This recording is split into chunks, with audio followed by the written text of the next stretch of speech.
When I thought about people who had a stroke, I thought about people who were of a certain age demographic, and I thought it happened to people who were unfit. So when I took a stroke, I was probably the fittest I'd ever been, and well, you can debate whether 42 is old or not.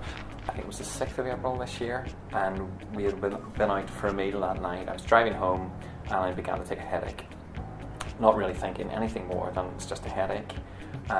Got into the house and said to Catherine, my wife, I said, I'll go out for a run to clear my head, put my running gear on, stood up, and felt a buzzing noise in my ear, my left ear, and I remember thinking, that's a bit weird, and the next minute I collapsed, and I was in the middle of taking a stroke, which I didn't know at that point. I didn't know what was going on. The only thing I could say was my balance was off centre, and I felt like I was being pushed onto the floor on the right hand side of my body.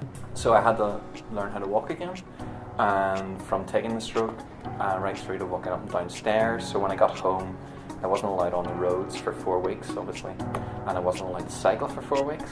The first day back on the bike after having the stroke was scary. I felt like I but I hadn't been cycling forever. From there, I set smaller goals for myself, building it up week on week in terms of the miles that I would cover. When I arrived at the Grand Fondo, all my mates were doing the longer cycle and I was doing the shorter cycle, so I saw them leave.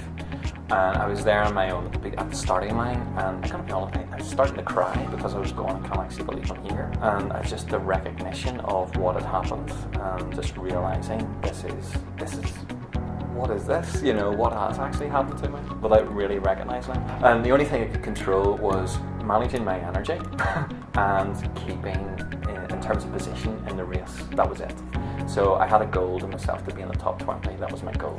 I ended up in the top 5. The day of the 1st of October. So if you've never done it, do the shorter route and just have a go. You've only got 4 weeks. 4 weeks is enough. I did the Fondo in 4 weeks. So I had 4 weeks cycling before the actual event. So if you've been on a bike or haven't been on a bike, you can definitely do the shorter route. Absolutely. It's just creating small goals to actually get there.